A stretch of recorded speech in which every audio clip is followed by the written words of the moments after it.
ለአብይ አህመድ ክብር አለ። እውነቱን ለመናገር ጠቅላይ ሚኒስትር ነው።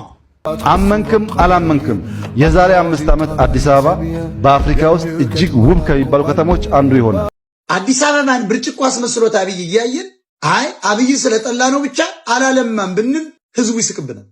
ውሸታሞች ነን ማለት ያውም መቼ ይሰራ መቼ አናውቅ ሲያልቅ ነው የምናየው። አሁን አዲስ አበባ ላይ መቼ ተጀምሮ መቼ እንዳለቀ አለቀ። ሲመረቅ ነው ማይ ኮሪደር ልማት ተብሎ ሲመረቅ ያለ መቼ እንደፈረሰም አናውቅም፣ መቼ እንደተሰራም አናውቅም። ግን የተንጣለለ ህንጻ ታያለ። ምንም አልሰራም አትበል። አብይ በ5 ዓመት ያውም በጦርነት ውስጥ ነው አዲስ አበባ እንደዚህ ካረገ ጎንደርንና ባህር ዳርን መቀሌን የመቀየር አቅም አለው ማለት አለው። ሰውየው አቅም አለው ማለት ከየትም ያምጣው ከየትም ገንዘቡን አዲስ አበባን ብርጭቆ አስመስሏል። አዲስ አበባ ላይ አሁን ቤት ከምትገዛና ኒውዮርክ አዲስ አበባ ላይ የሚመረጥ አንደኛ አየሩ ልዩ ነው። አዲስ አበባ ለኑሮ ምቹ ነው። አዲስ አበባን በአይናችን እያየ ነው እኮ እንደ ዱባይ ራሱን የቻለ ሲብለጨለጭ ህንፃ ላይ እኮ እያየ ነው ኢትዮጵያ እያለ። ከዚህ በላይ ምን አባት ያድርግ? ሐቁ ነው።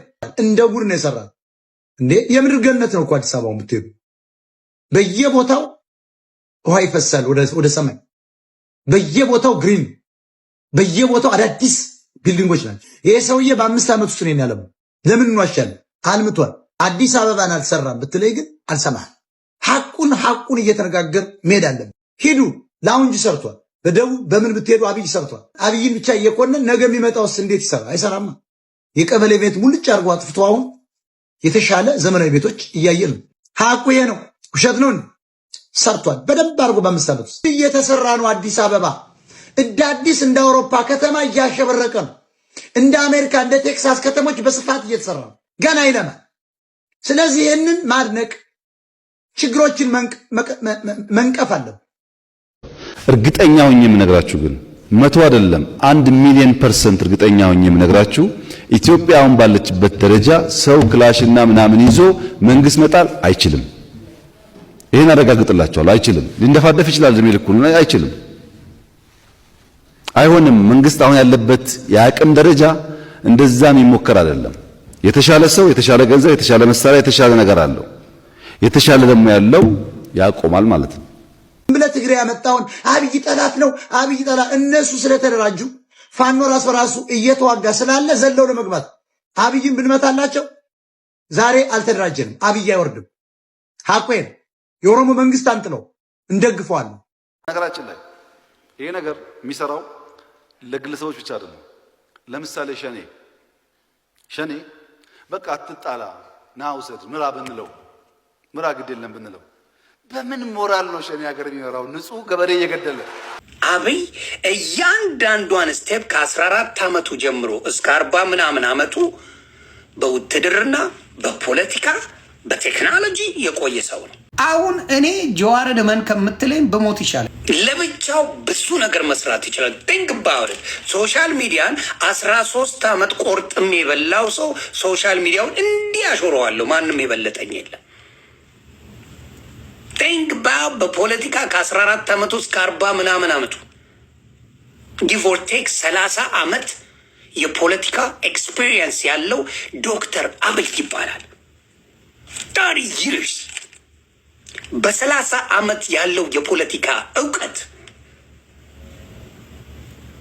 ራሱ ጠቅላይ ሚኒስትር እንደሚሆን ሲሪየስሊ አስቦበት የሆነ ሰው do you think he gonna lose it?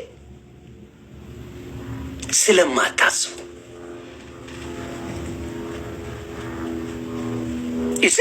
ችግሩ አስተሳሰብ የደከመ ሰው ሌላውን ይንቃል።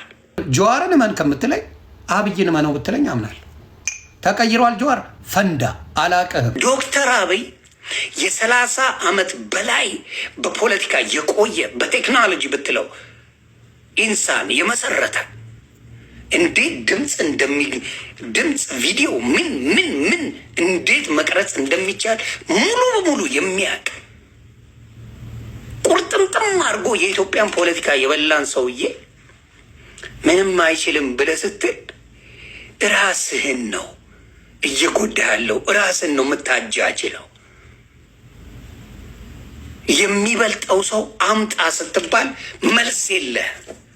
ብሪንግ ዋን ስትባል ከሱ ይውረድ እንጂ ችግር የለውም ትላለህ።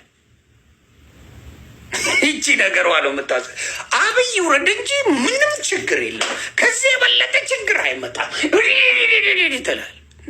ብሪንግ ዋን የተሻለ you see that's the difference I'm talking about። ስትበልጥ ስትችል ጠላቶች ከስሮ ነው ይላሉ። እቺ ነገር ናት የምወዳት። ጀዋር ሌባ ነህ። ከጀዋር 1000 ጊዜ አብይን አምነዋለሁ። ጀዋር ነው የኦሮሞ ልጅን ወደ ዘር የጠነሰሰ ያስገባ ነፍጠኛን አጫሎ የሞተ ጊዜ ነፍጠኛን ቤቱን ዘግተ ኦሮሚያ ክልል ላይ ያሉትን ሰዎች በር ዘግተ አቃጥላቸው የተባለ ኦኤምኤን ላይ ያስተላለፈ ሰው ነው።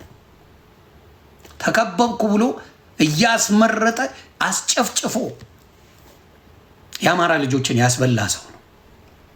ከጀዋር ጋር አብረው የሚያሽቃብጡ ሌቦችን ሳያመኛል። ጠቅላይ ሚኒስትሩ የተዘጋጀው ወንበር ላይ እኔ መቀመጥ አልችልም። ዓለምም አይፈቅድልኝም። ማን አንተ ነው ባል ተራ አክቲቪስት ያቀቁጭ ነው ባል ማመን አለብኝ። እየጠላሁት ግን ወንበሩን ለቅለታለሁ። ለምን? ክብር ስለሚገባው። ሰላም ትለዋለህ እኮ ጠቅላይ ሚኒስትር ነው ባይዘው። አንዳንዶች እኮ ልቡን ለማራራት እኮ ሰላም ይላሉ። ቀሳውስት ትክክል ናቸው እኮ። የዓለም ስልጣን